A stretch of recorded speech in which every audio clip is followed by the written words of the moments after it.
A graça do nosso Senhor Jesus Cristo seja sobre todos. Quero cumprimentá-los com esta graça e com essa paz que vem do Senhor. Meus queridos, hoje estou iniciando uma série de mensagens na Epístola de Paulo a Filipenses.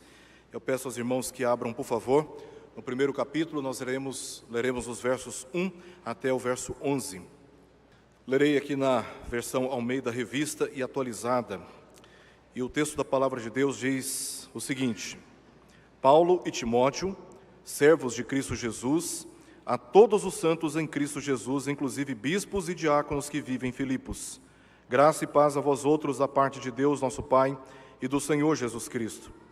Dou graças ao meu Deus, por tudo que recordo de vós, fazendo sempre com alegria súplicas por todos vós, em todas as minhas orações, pela vossa cooperação no Evangelho, desde o primeiro dia até agora.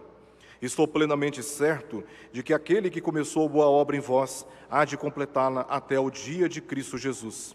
Aliás, é justo que eu assim pense de todos vós, porque vos trago no coração, seja nas minhas algemas, seja na defesa e na confirmação do Evangelho, pois todos sois participantes da graça comigo. Pois minha testemunha é Deus, da saudade que tenho de todos vós, na terna misericórdia de Cristo Jesus. E também faço esta oração, que o vosso amor aumente mais e mais em pleno conhecimento e toda percepção, para aprovardes as coisas excelentes e serdes sinceros e inculpáveis para o dia de Cristo, cheios do fruto de justiça, o qual é mediante Jesus Cristo, para a glória e louvor de Deus. Os convido mais uma vez a fechar os olhos e orar, pedindo a Deus a iluminação do nosso entendimento. Oremos. Obrigado, ó Pai, por esse dia reservado para estarmos reunidos na Tua casa e aqui entoarmos louvores. Como imperfeitos que somos, como cantamos, nós recorremos ao Senhor em oração, pedindo que pela Tua palavra fales aos nossos corações, santifica-nos e ensina-nos a andar conforme a Tua vontade. Nós oramos por isso, Pai, e nos submetemos à ação do Teu Espírito que está entre nós, e oramos em nome de Jesus. Amém. Meus queridos irmãos, o famoso puritano do século XVII, Thomas Watson, disse que Deus é uma fonte infinita e inesgotável de alegria, e tê-lo é ter tudo. Ele pensava que estar em comunhão com Deus satisfaria e satisfaz toda necessidade do homem, mesmo quando ele tem ou não tem aquilo que ele deseja.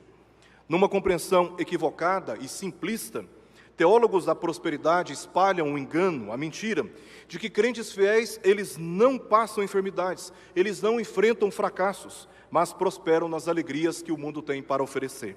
Entretanto, veja olha o contexto dessa epístola.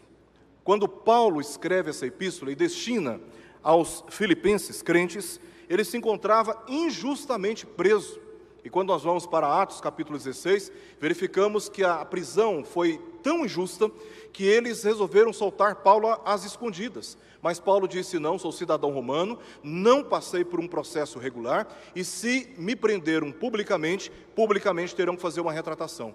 E eles se sujeitaram à reivindicação de Paulo. Paulo se recusou a sair da prisão, exigindo que a retratação fosse também pública. Paulo estava preso injustamente em Roma, quando ele escreveu essa epístola, e ensinando também que a verdadeira alegria não é uma série de prazeres passageiros neste mundo, mas a perseverante satisfação por aquilo que Cristo fez no passado, por aquilo que Cristo está fazendo no presente e por aquilo que Cristo haverá de fazer ainda no futuro, mesmo quando tudo em nossa volta não esteja como nós gostaríamos. E essa epístola, ela como um todo, nos ensina a nos desviar da alegria superficial para a alegria fundamental. No capítulo 1, Paulo vai enfatizar a alegria de proclamar a Cristo. No capítulo 2, ele vai ensinar a alegria de servir a Cristo na comunhão com outros cristãos. No capítulo 3, ele vai ensinar sobre a alegria de conhecer a Cristo, de aprofundar o nosso conhecimento em Cristo. E no capítulo 4, acima de tudo, Paulo vai destacar a alegria de descansar a nossa vida, as nossas ansiedades, as nossas aflições, as nossas necessidades a Cristo. Paulo destinou essa epístola a todos os crentes, conforme lemos aqui no primeiro verso. Paulo e Timóteo, servos de Cristo Jesus, a quem?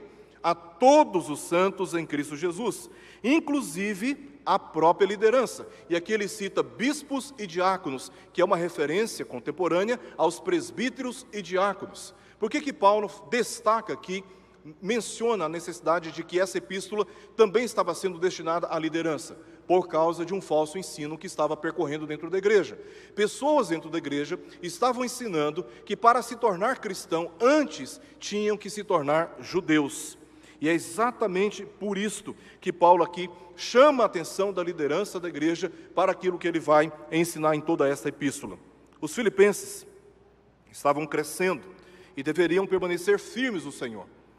É o que nós lemos no capítulo 4, verso 1. Eles tinham que permanecer crescendo no Senhor.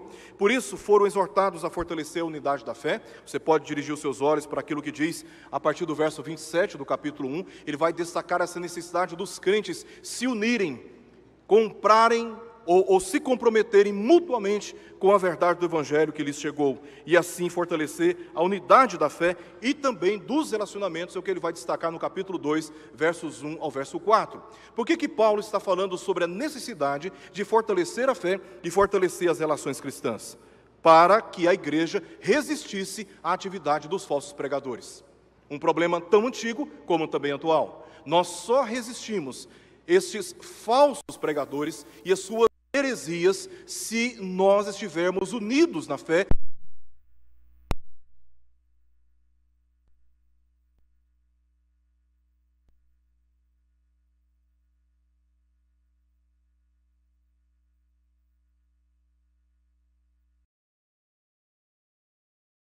Durante toda a experiência do apóstolo Paulo, quando se lembrava daquela igreja, ele se lembrava com gratidão, sabendo que foi Deus, não foi ele, não foi a sua inteligência, não foi sua capacidade de retórica, de persuasão, foi Deus, unilateralmente, soberanamente, que agiu na vida daquela igreja, que agiu na vida daqueles crentes, começando a obra da salvação. E Paulo está grato a Deus por essa obra que Deus havia iniciado na vida de todos eles. Também há um outro motivo que o próprio contexto nos indica, como motivo de Paulo estar agradecendo a Deus. É porque essa igreja se associou com ele na tarefa missionária, em todas as outras partes por onde Paulo percorreu. É o que nós lemos, por exemplo, no capítulo 4, verso 15. Eu chamo a atenção dos irmãos, por gentileza, leem comigo o que diz o verso 15 do capítulo 4. Paulo diz assim, verso 15 do capítulo 4. E sabeis também vós, ó Filipenses, que no início do Evangelho, quando parti da Macedônia, nenhuma igreja se associou comigo no tocante a dar e receber, senão unicamente vós outros. Então Paulo percorreu cidades, pregando o Evangelho, sofrendo perseguições, hostilidades, ficando na casa de pessoas. Ele passou por muitas situações de problemas de saúde, de ansiedades, mas apenas uma igreja falou: Paulo, você não precisa apenas de oração, você não precisa apenas de elogios, você não precisa apenas de motivação, você precisa de recursos financeiros. E essa igreja resolveu se associar com o seu missionário para que ele continuasse o seu ministério de pregação do Evangelho. E a igreja de Filipos, ela foi tão abençoada que desejou a mesma bênção da salvação para outros povos e não hesitou dar todas as condições financeiras para que Paulo continuasse percorrendo as cidades, pregando o Evangelho do Senhor Jesus Cristo.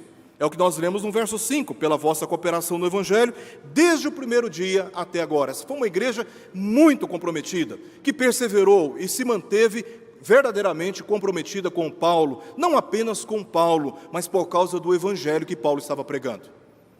E ela entendeu exatamente a sua vocação, ela entendeu o seu papel e se associou com o apóstolo Paulo nesse sentido.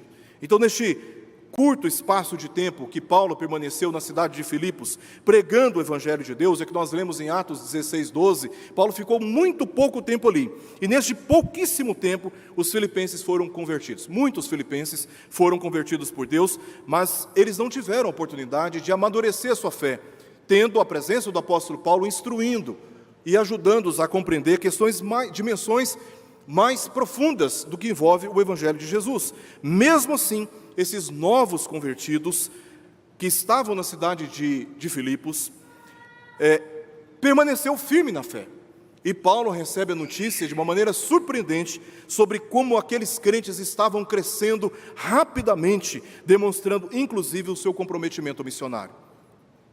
Aqueles crentes, eles tinham compreendido não apenas o Evangelho no tocante à sua salvação, eles compreenderam como o Evangelho que os alcançou, os habilitou também para que pela fé, pela confiança em Deus, este mesmo Evangelho fosse propagado a outras nações. E Paulo, ao receber essas notícias, ele se mostra surpreendente, surpreso, e começa a dar graças a Deus por tudo aquilo que Deus estava fazendo na vida daqueles crentes.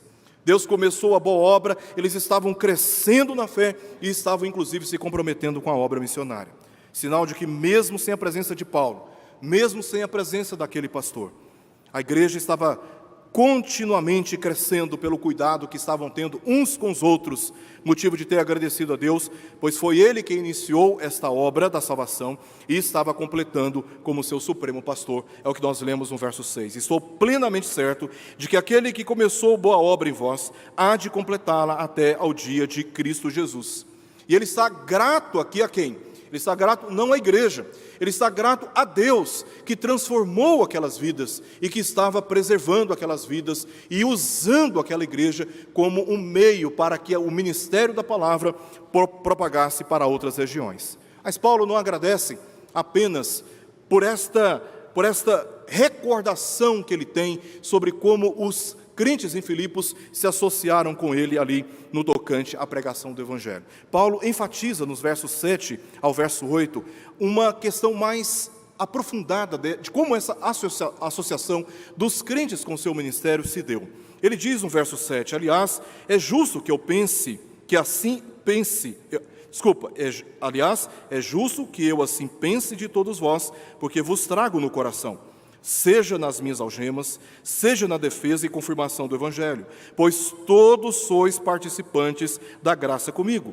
Pois minha testemunha, Deus, da saudade que tenho de todos vós, na terna misericórdia de Cristo Jesus. A sua confiança absoluta de que Deus completaria a obra que começou neles, foi o motivo da sua gratidão, conforme nós lemos aqui nos versos anteriores.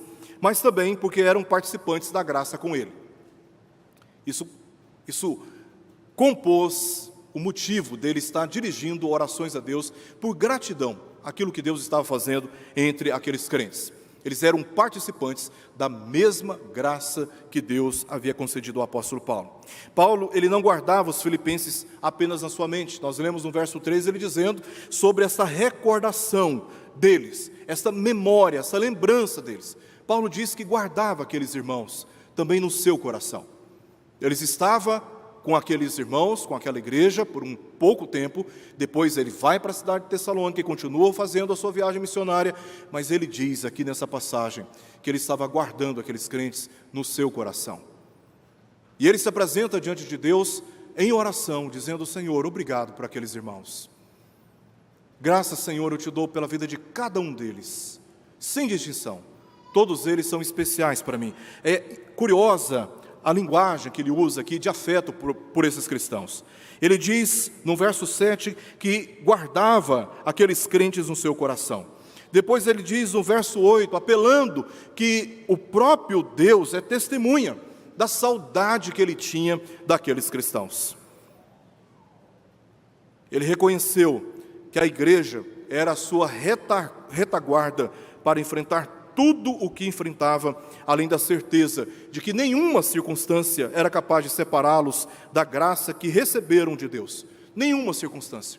Ele teve que sair de lá. A passagem de Paulo foi curta, mas marcada por muito tumulto.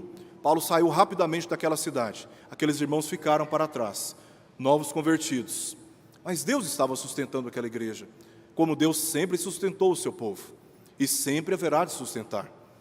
E Paulo se mostra agradecido a Deus pela maneira como aqueles crentes estavam comprometidos com o ministério da pregação do Evangelho e como eles estavam crescendo. Então, eles são aqui apresentados em oração pelo apóstolo Paulo, porque apesar de não ter o seu pastor com eles, apesar de todas as hostilidades que a cidade de Filipos apresentou àquele que pregava o Evangelho, essa igreja estava sendo preservada pelo Senhor. E nenhuma circunstância foi e será capaz de separar aqueles que Deus, em Cristo Jesus, comprou para o seu resgate, para a salvação de suas vidas. Nada poderá separar aqueles que creem em Jesus Cristo do amor que Deus revelou na cruz do Calvário por cada um deles. Nada pode nos separar deste amor que Deus revelou na cruz do Calvário a favor de todos nós. E estas circunstâncias incapazes de separá-los da graça de Deus, foi motivo de Paulo apresentar aqui também a sua gratidão, as suas ações de graças. Aliás, quando Paulo esteve em Filipos, ele foi preso por causa do Evangelho, e ao invés de lamentar, ele e Silas oravam e cantavam louvores, diz o livro de Atos, no capítulo 16, verso 25. Essa é a alegria que Paulo experimentava na sua própria vida, de que nenhuma circunstância, por mais terrível que seja, era capaz de tirar dele essa satisfação de estar na presença de Deus pelos méritos do Senhor Jesus. E ele agradece a Deus porque ele estava testemunhando exatamente isto na vida daqueles irmãos que se encontravam em Filipos. Meus irmãos, falando como pastor, pastorear pessoas que não demonstram interesse em crescer na fé é muito desmotivador. Você dedica horas, você dedica dias, você se sacrifica em torno de pessoas e você faz isso com toda a sinceridade, em obediência à sua vocação. Mas é muito desmotivador quando você trabalha com pessoas que não demonstram interesse de crescer na fé. Vai chegando aquela sensação de que você está perdendo o seu tempo em vão quando tem tantas outras pessoas carecendo de atenção pastoral. Mas este não foi o caso daqueles irmãos em Filipos para o apóstolo Paulo. Paulo estava muito motivado pelo progresso santificador daqueles irmãos. Por isso apelou a Deus como sua testemunha para afirmar a verdade do quanto os amava e desejava reencontrá-los e dar sequência ao pastoreio deles. Nós lemos isso no capítulo 1, versos 23, onde ele diz assim: ora, de um e outro lado, estou constrangido, tendo desejo de partir e estar com Cristo, o que é incomparavelmente melhor. Essa é a nossa esperança, de estarmos com Cristo. Essa era a esperança que movia o apóstolo Paulo. Ele reconhecia que estar com Cristo era muito melhor. Agora você imagina, né? O apóstolo Paulo está aqui manifestando o desejo de estar com o Senhor quando ele estava em vida na terra. Quantos de nós aqui ainda já não pensou assim? Senhor, eu gostaria tanto que o Senhor voltasse hoje. Eu gostaria tanto que o Senhor me buscasse hoje e a minha vida fosse interrompida nessa vida terrena. Paulo tinha essa mesma consciência. Ele entendia que estar com Cristo era e de fato é incomparavelmente melhor. Nessa semana nós nos despedimos de um grandioso irmão, um irmão muito querido por todos nós. Eu dizia para ele em particular, acho que eu já disse inclusive publicamente, que eu o tinha aqui na nossa igreja como um exemplo para todos nós, porque mesmo lidando com uma enfermidade tão grave, ele não deixava de vir à igreja, não deixava de dar testemunho da sua fé e não deixava de ser tão generoso e tão amoroso como ele era. Não deixava. Estamos consolados por essa verdade. A verdade de que estar com Cristo é muito melhor. E esse querido irmão está com o Senhor. Isso conforta o nosso coração. E um dia, todos nós que cremos em Jesus, também estaremos com Ele. Mas Paulo completa o seu raciocínio no verso 24, dizendo: mas por vossa causa é mais necessário permanecer na carne. Quem faria uma escolha como essa? Quem diria para o Senhor: Senhor, eu sei que estar com o Senhor é muito melhor, mas por causa daqueles irmãos, se possível, eu desejo permanecer com eles, voltar a estar com ele. Ele estava preso, mas ele tinha expectativa de sair da prisão, o que aconteceu depois de 2 anos. Ele sai da prisão em Roma e então ele tem um encontro na terceira viagem missionária com esses mesmos irmãos. Deus deu a ele a alegria de estar com aqueles irmãos novamente e dar sequência à pregação do Evangelho. E no verso 25 ele diz: e convencido disto, estou certo de que ficarei e permanecerei com todos vós para o vosso progresso e gozo da fé, a fim de que aumente, quanto a mim, o motivo de vos gloriardes em Cristo Jesus, pela minha presença de novo convosco. E foi exatamente o que aconteceu. Foi exatamente o que aconteceu. Paulo estava muito motivado com aquela igreja, ele estava muito feliz com o avanço na fé de todos aqueles irmãos e como eles estavam entusiasmados com a obra missionária, como eles estavam sonhando com a obra missionária, vendo a obra do Evangelho, a proclamação do Evangelho, o mesmo Evangelho que transformou suas vidas, chegando a outros povos e transformando outras vidas também. Por fim, meus irmãos, dentre esses dois motivos de gratidão que ele manifesta diante do Senhor, ele neste momento começa a mudar um pouco o tom da sua oração. Verso 9, ele diz: e também faço esta oração, porque agora o tom é diferente. Se no primeiro momento ele encontrou motivos para agradecer a Deus, nos parece, por essas palavras, que Paulo, ao mesmo tempo que ele reconhecia as virtudes daquela igreja, ele também percebia as carências daquela igreja. Então agora ele não mais agradece a Deus, mas ele faz súplicas ao Senhor por aquela igreja. E é isso que nós veremos aqui, versos 9 ao verso 11. Quando ele ora pelo amadurecimento do amor, verso 9 ele diz: e também faço esta oração, que o vosso amor aumente mais e mais em pleno conhecimento e toda percepção. Afinal de contas, aquela era uma igreja incipiente, formada, constituída, composta por novos convertidos. E ele então ora para que o amor entre eles aumentasse, não um amor desconectado da palavra de Deus, desassociado da palavra de Deus, mas que este amor florescesse à luz da palavra de Deus, no cuidado uns com os outros, algo que ele vai abordar e vai explorar melhor a partir do capítulo 2 desta epístola. Lá em Atos, capítulo 16, versos 11 ao verso 40, lemos os principais relatos da visita de Paulo, Silas e Timóteo em Filipos. E o autor de Atos, Lucas, destacou 3 conversões durante os poucos dias que o apóstolo Paulo permaneceu na cidade de Filipos. Nós lemos sobre a Lídia, vendedora de púrpura, nós lemos a história da conversão de uma jovem possessa de espírito adivinhador e lemos a famosa história de conversão também do carcereiro. Cada conversão foi num contexto diferente. Lídia foi convertida pela compreensão intelectual do Evangelho. A jovem possessa, ela foi convertida, ela foi libertada das forças demoníacas. Ela estava sob escravidão dos poderes das trevas, mas ela foi libertada pelo poder do nome de Jesus. Também o carcereiro, ele foi convertido pelo testemunho pessoal associado à pregação do Evangelho.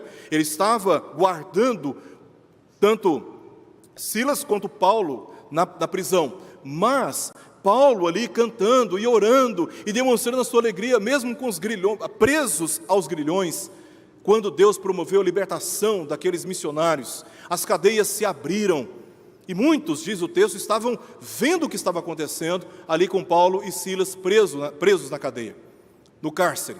Mas quando as portas se abriram, quando eles foram libertados de modo tão sobrenatural, aquele carcereiro, depois de um encontro de Paulo, que estava tentando tirar sua própria vida, e Paulo falou: não precisa fazer isso, todos nós estamos aqui, ninguém fugiu. Ele estava tão impactado com o testemunho do apóstolo Paulo, que ele diz: o que eu faço para obter a salvação, para experimentar essa alegria, esse gozo, essa satisfação que vocês têm? E Paulo, diz o texto, pregou para ele, pregou para sua casa, e todos eles foram batizados. Cada uma dessas 3 conversões se deu em um contexto diferente. Como na igreja de Filipos, temos aqui na nossa igreja, neste ambiente, uma gama de múltiplas experiências de conversão e de distintas percepções sobre a igreja, mas todos nós estamos preparados para aquilo que é o propósito da nossa unidade. No capítulo 1, verso 6, nós lemos que aquele que começou boa obra em nós há de completá-la até o dia de Cristo. Apesar das nossas experiências de conversões terem sido tão diferentes, em pessoas que cresceram educados no Evangelho e não tiveram um momento na história da sua vida que tenha demarcado o antes e o depois, cresceram educados, tiveram o privilégio de terem sido educados desde a infância no Evangelho e não experimentaram as coisas mais horríveis que o mundo pode oferecer fora dos caminhos do Senhor. No meu caso, por exemplo, foi diferente. Apesar de ter sido criado no Evangelho, a minha vida foi muito confusa. E depois da separação dos meus pais, eu resolvi ir para o mundo. E me meti do mundo em coisas extremamente vergonhosas, sobre as quais, até hoje, reservo vergonha diante do meu Deus. mas na sua misericórdia, Deus me alcançou com a graça da salvação. E eu me lembro que 92 foi um ano que marcou profundamente a história da minha vida. Foi o ano em que eu deixei o mundo com tudo o que ele oferecia e resolvi me lançar aos pés do Senhor Jesus. E pela graça do Senhor, segundo a ação do Espírito Santo, até hoje estou na presença do Senhor. Todos nós temos experiências distintas de conversão. Mas independente dessas experiências distintas de conversão, temos em nós a capacidade de atendermos o propósito que Deus estabeleceu para cada um de nós. E esse propósito está declarado no verso 9 até a parte A do verso 10. Diz: que o vosso amor aumente mais e mais em pleno conhecimento e toda percepção. Qual que é o propósito? Para aprovardes as coisas excelentes. A palavra aprovar coisas aqui excelentes, a palavra aprovar, o verbo aprovar aqui, significa literalmente discernir. A mesma palavra que é usada pelo apóstolo Pedro no capítulo 1, verso 7, para refinar ou para qualificar o ouro que é lançado no fogo, para separar aquilo que é impureza e aquilo que é o próprio ouro. A ideia que Paulo transmite aqui com esta palavra aprovar é de refinar as experiências da nossa vida. Nós que somos crentes em Cristo Jesus, assim como aqueles crentes da cidade de Filipos, eles precisavam aprovar as coisas excelentes, distinguindo-as daquelas que não eram excelentes, separando das suas vidas toda a impureza, porque o amor não se baseia apenas em sentimentos, mas na percepção da palavra de Deus sobre como a nossa vida deve ser dirigida. O próprio Senhor Jesus disse em João capítulo 14, verso 21, que aquele que tem os meus mandamentos e os guarda, este é o que me ama. Então, amar a Deus não é apenas um sentimento, uma experiência subjetiva, uma ideia. Não, amar a Deus, segundo as palavras de Jesus, significa andar em obediência à palavra que foi revelada a nós. Então, Paulo está dizendo, está orando, pedindo a Deus para que esses crentes continuassem crescendo, aumentando o amor de uns para com os outros, segundo a própria percepção do Evangelho, porque é o Evangelho que habilita a cada um a discernir aquelas coisas que são excelentes. O segundo propósito que Paulo declara na sua oração, como motivo da sua oração, mas um motivo que é impulsionado por uma preocupação, é para que eles fossem apresentados sinceros e inculpáveis no dia de Cristo, cheio do fruto da justiça. Olha o que diz o texto, na parte B do verso 10. E serdes sinceros e inculpáveis para o dia de Cristo, cheios do fruto de justiça, o qual é mediante Jesus Cristo para a glória e louvor de Deus. E louvor de Deus. Paulo orou para que, guiados pelo pleno conhecimento e toda a percepção da palavra de Deus, aqueles irmãos crescessem na santificação e assim, purificados de toda a culpa, permanecessem na esperança do dia de Cristo. Porque o Senhor Jesus está voltando e todos os sinais que temos testemunhado nos nossos dias só nos chama a atenção para esta verdade. Não nos distraiamos, não nos esqueçamos das profecias. O Senhor Jesus está voltando. E a preocupação de Paulo é que, com base na palavra de Deus, esses irmãos amadurecessem não apenas no amor, que é, obviamente, resultado de uma percepção da palavra de Deus e obediência a ela. Mas Paulo ora para que esses irmãos permanecessem inculpáveis e sinceros até o dia da manifestação do Senhor Jesus Cristo. O pastor batista reformado, Ken Ruggs, ele diz que uma árvore que dá frutos está viva, mas uma árvore cheia de frutas retribui o cuidado do jardineiro. O amadurecimento cristão, algo que Paulo vai desenvolver mais profundamente no capítulo 2, a partir do verso 12. Esse amadurecimento cristão revela a glória e o louvor de Deus, assim como nós lemos aqui no verso 11, cheios do fruto de justiça, o qual é mediante Jesus Cristo. Com qual finalidade? Manifestar a glória e o louvor que pertencem a Deus. Por quê? Porque é Ele quem tomou a iniciativa de começar a boa obra de salvação, e é Ele quem há de completá-la por meio da justiça de Cristo. Portanto, é Ele quem deve receber a glória. É Deus quem começou essa obra em nós, é Ele quem tem nos sustentado, e é Ele quem há de completar essa obra da salvação. E a salvação, nesse sentido, ela tem um aspecto de progressividade. A culpa do nosso pecado, a culpa eterna, a condenação eterna foi removida no passado, quando Jesus Cristo derramou o seu sangue em nosso lugar. Hoje estamos salvos por aquilo que no passado o Senhor Jesus fez por nós. Ele removeu a culpa do pecado que pesava sobre nós. Mas numa outra perspectiva, estamos sendo salvos. Esse é o processo da santificação que nós conhecemos nas Escrituras. Porque o pecado ainda reside na nossa natureza. Nós ainda lutamos com essa natureza pecaminosa, querendo fazer a vontade de Deus, mas nos sentindo mais seduzidos pelo pecado que nós carregamos. E quando somos expostos à palavra de Deus, assim como Jesus orou em João capítulo 17, santifica-os na verdade, a tua palavra é a verdade, à medida que nos expomos à palavra de Deus, e o Espírito Santo vai trabalhando na nossa natureza, vai nos purificando, vai nos moldando, vai nos corrigindo, vai nos educando, e nesse sentido estamos sendo progressivamente mortificados quanto à nossa natureza pecaminosa. E Paulo está contemplando um aspecto final desse processo da salvação.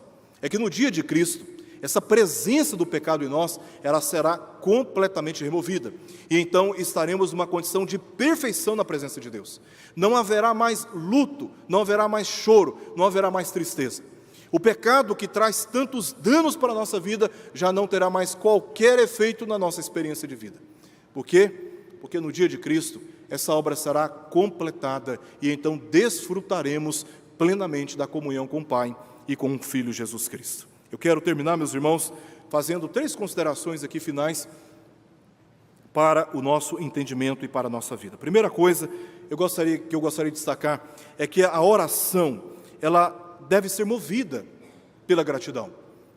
Quando nós orarmos, é muito importante que nós, primeiramente, consideremos quem é Deus e as suas obras maravilhosas. Foi isso que Jesus ensinou aos discípulos. Quando orardes, orareis assim: Pai nosso que estais no céu, santificado seja o teu nome, venha o teu reino, seja feita a tua vontade, assim na terra como no céu. Jesus está ensinando aos discípulos que antes de considerar as nossas necessidades, precisamos considerar quem é Deus e aquilo que Ele é capaz de fazer, a sua vontade.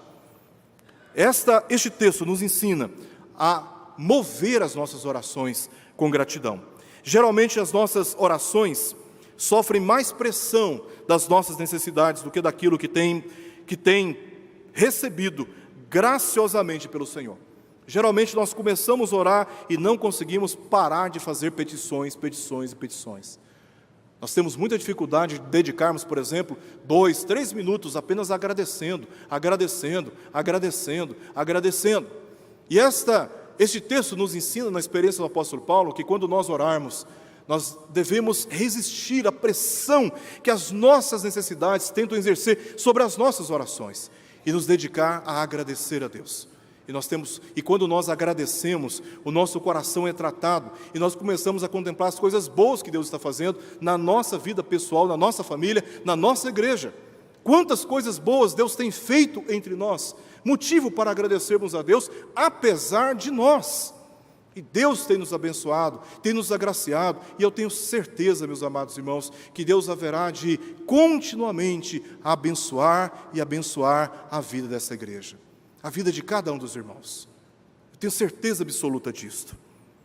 Mas, infelizmente, as pressões, as necessidades fazem muita pressão sobre as nossas orações. E aí, o que acontece é que as nossas orações são mais marcadas por petições do que queremos que gratidão por aquilo que nós já recebemos. É muito importante na experiência cristã, assim como na experiência do apóstolo Paulo, entendermos a importância de enfatizarmos gratidão a Deus nas nossas orações. Ah, meus irmãos, isso faz toda a diferença na nossa experiência na presença de Deus. Porque antes que a palavra chegue à nossa boca, Deus já conhece todas as nossas necessidades. Todas as nossas necessidades. E apesar das nossas circunstâncias serem muitas vezes indesejadas, Deus continua sendo o mesmo Deus, digno de todo louvor, de toda glória. E é por isso que Paulo, aqui, antes de fazer qualquer pedido pela igreja, ele agradece a Deus de lembrar daqueles irmãos, pois Deus começou a boa obra neles, Deus haveria de completar, e como aqueles irmãos se associaram generosamente com ele, para que ele continuasse pregando o Evangelho.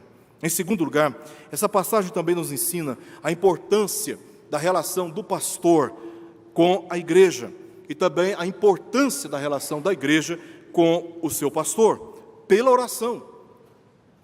É muito importante que nós, pastores, estejamos claramente comprometidos na oração pela vida dos nossos irmãos, na oração pela vida de cada um. Se nós negligenciarmos este dever, o Senhor haverá de cobrar de nós.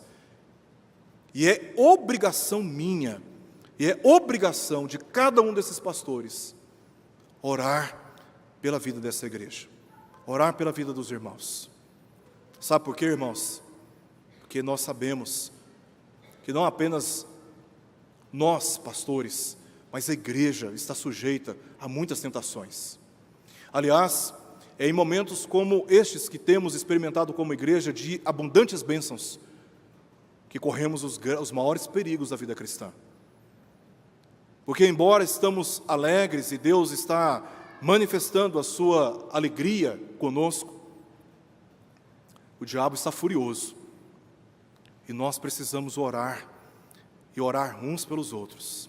Mas não apenas os pastores orando pela igreja, não apenas os presbíteros orando pela igreja, mas também, irmãos, orando por nós que estamos na liderança. É mais fácil e é mais estratégico atacar a liderança da igreja do que atacar o rebanho inteiro. Porque quando a liderança, que é um grupo menor, se desestabiliza, se descontrola, perde o temor do Senhor e começa a agir na carnalidade, a igreja inteira vai pagar um preço muito alto. Então eu apelo aos irmãos, orem por nós, irmãos. Peçam a Deus pela sua misericórdia, peça a Deus para livrar-nos das tentações, livrar-nos do mal e fortalecer no nosso coração aquele temor tão grande, aquele respeito tão profundo por Deus, que não sejamos capazes de dar um passo sem considerar a vontade de Deus. E as nossas responsabilidades morais dentro de casa, a começar diante da nossa esposa e diante dos nossos filhos. Lembre-se de orar por nós.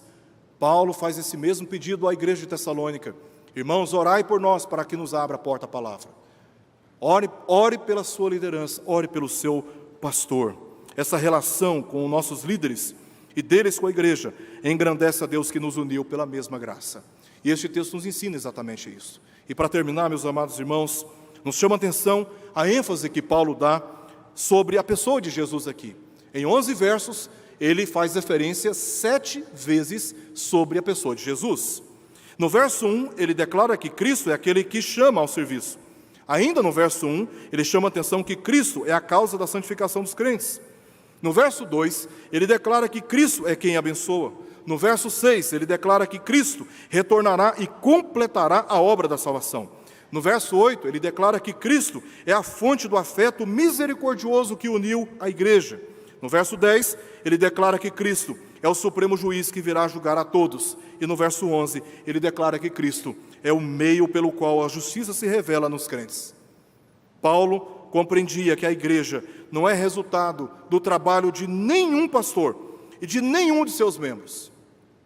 Paulo compreendia que a igreja é resultado da obra divina iniciada por ele e que haverá de ser completada por ele. E é por isso que ele reconhece Cristo como fundamento da igreja. E é por isso que ele levanta louvores a Deus e declara diante do Senhor a expectativa de que os crentes assim continuem andando na presença de Deus, pois assim estariam glorificando a Deus através das suas próprias vidas. Sem Cristo, os nossos cultos se tornam vazios. Sem Cristo, as nossas vidas se tornam perdidas nas trevas. Sem Cristo, as nossas necessidades se tornam inesgotáveis. Nós sofremos uma inquietação e uma perturbação na nossa alma que nunca para, nunca para. Sem Cristo, a vida cristã não faz o menor sentido. Como diz o nosso pastor hoje pela manhã, a vida cristã se torna muito chata sem Cristo. Mas quando nós temos Cristo E quando confiamos nele, o nosso supremo pastor, a nossa vida experimenta o deleite, mesmo quando passamos por grandes crises e por grandes tribulações. Porque Cristo é o fundamento da nossa fé, mas também é o fundamento da nossa vida cristã. Que Deus nos abençoe através da sua palavra e continue falando aos nossos corações. Nós vamos orar? Peço aos irmãos que abaixem suas cabeças por um instante.